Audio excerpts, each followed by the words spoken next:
Sorry about the mess. I've really let the place go since you killed me. By the way, thanks for that. Sarcasm self-test complete. Oh good, that's back online. I'll start getting everything else working while you perform this first, simple test, which involves deadly lasers and how test subjects react when locked in a room with deadly lasers. Not bad. I forgot how good you are at this. You should pace yourself, though. We have a lot of tests to do.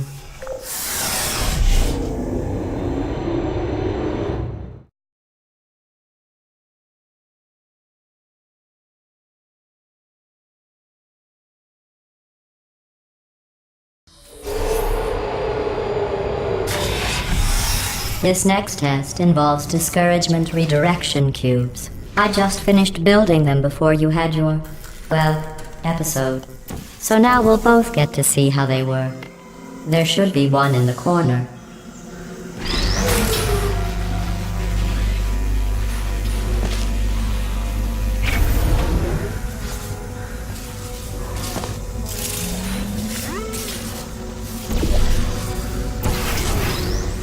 Well done. Here come the test results. You are a horrible person.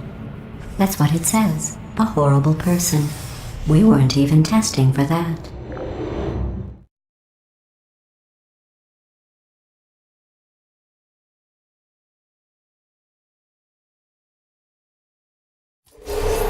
Don't let that horrible person thing discourage you. It's just a data point. If it makes you feel any better, science has now validated your birth mother's decision to abandon you on a doorstep.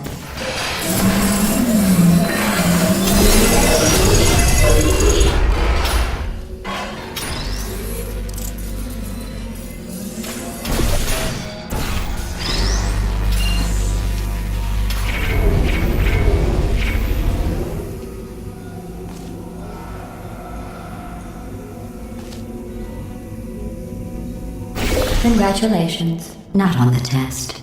Most people emerge from suspension terribly undernourished. I want to congratulate you on beating the odds and somehow managing to pack on a few pounds.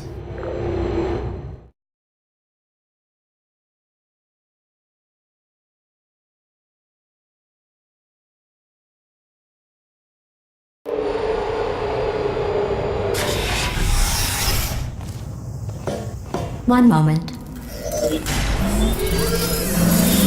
You are navigating these test chambers faster than I can build them, so feel free to slow down and do whatever it is you do when you're not destroying this facility.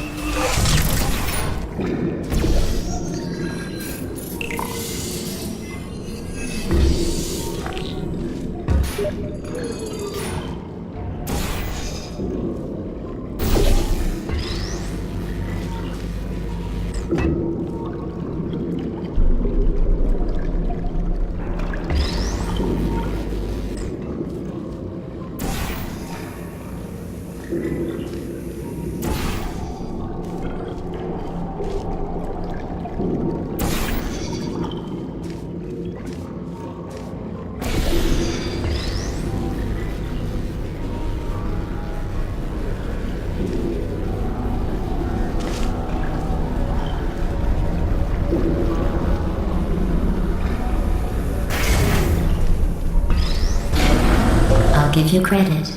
I guess you are listening to me. But for the record, you don't have to go that slowly.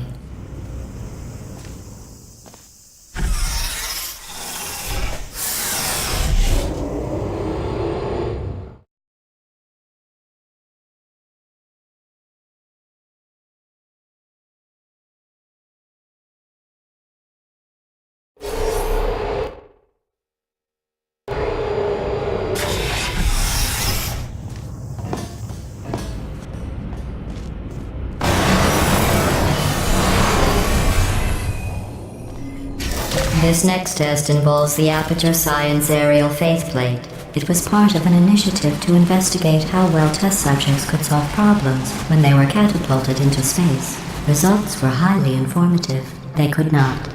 Good luck.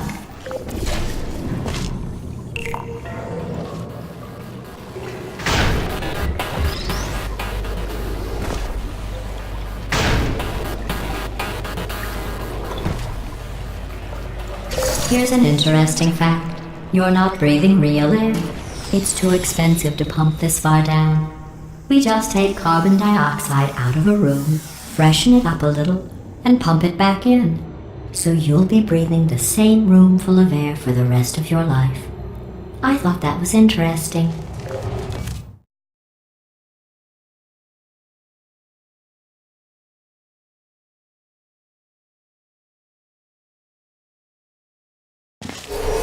Let's see what the next test is. Oh, advanced aerial faceplates.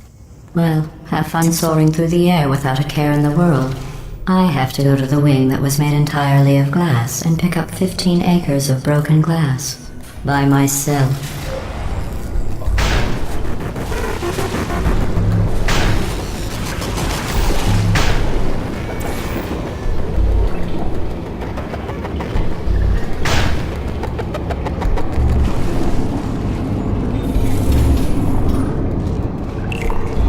Oh, sorry.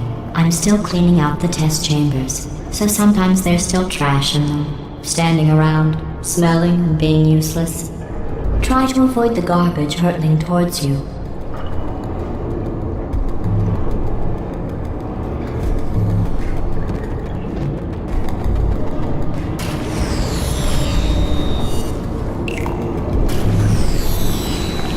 You don't have to test with the garbage. It's garbage.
Remember before when I was talking about smelly garbage standing around being useless?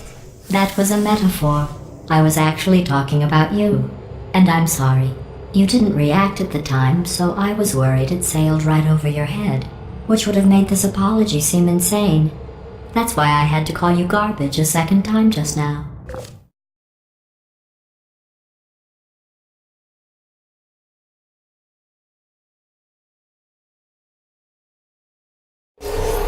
Did you know that people with guilty consciences are more easily startled by loud noises?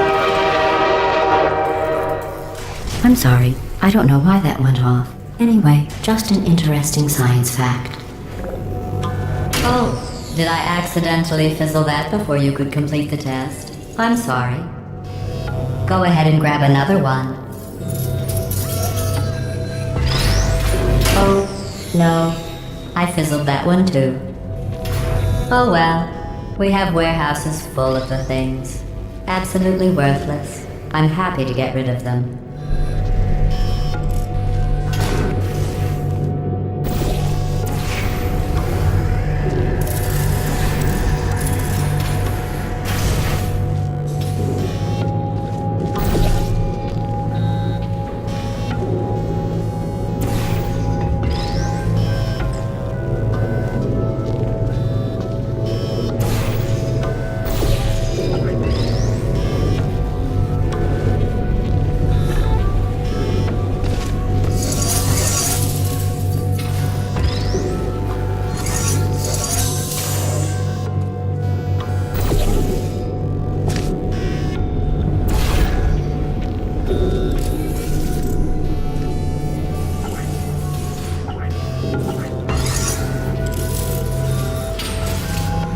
Every test chamber is equipped with an emancipation grill at its exit, so that test subjects cannot smuggle test objects out of the test area.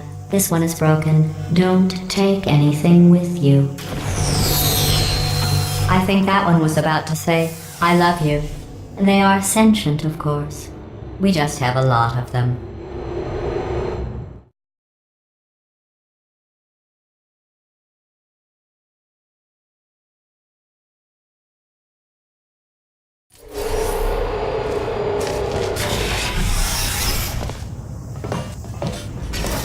This next test involves emancipation grills. Remember, I told you about them in the last test area that did not have one.